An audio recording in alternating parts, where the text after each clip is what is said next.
A Whitfield County drug sting goes wrong. Good evening. Thanks for watching News Channel 9 at 6. I'm Calvin Snee. I'm Kim Chapman. Sheriff Scott Chidwood says everything went smoothly, but one Dalton couple says they had the bruises to prove that innocent bystanders became victims.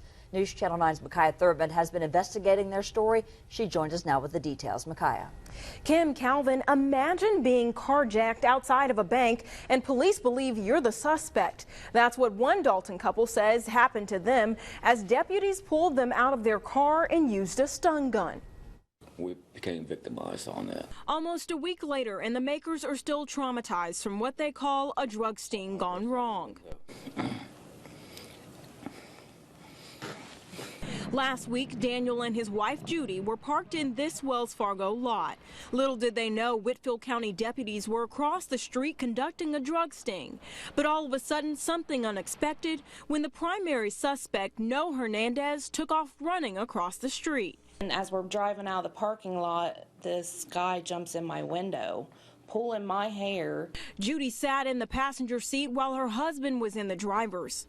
I haven't even had time to react to the situation.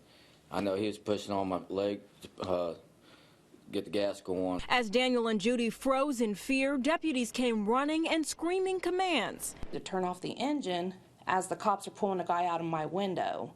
And I turn it off, and when I turn around, they're putting a gun to me. Judy and Daniel says they tried to explain that they were victims, not a friend to Hernandez. But Daniel says instead of understanding, he got a taser to the chest and arm, leaving him with bruising and wounds. Yeah, I feel like our lives were threatened, not just by the dude jumping into our laps, putting our lives in danger, but the sheriff's department put our lives in danger. After having a mild heart attack a few years ago, Daniel feared for his life. Lost my body control functions, and right there in public and everything, so I'm laying there in my wet pants. And he didn't believe me, and then they sent 2 undercover cops in the bank to look at my story, and that's when they realized that I was telling my story right.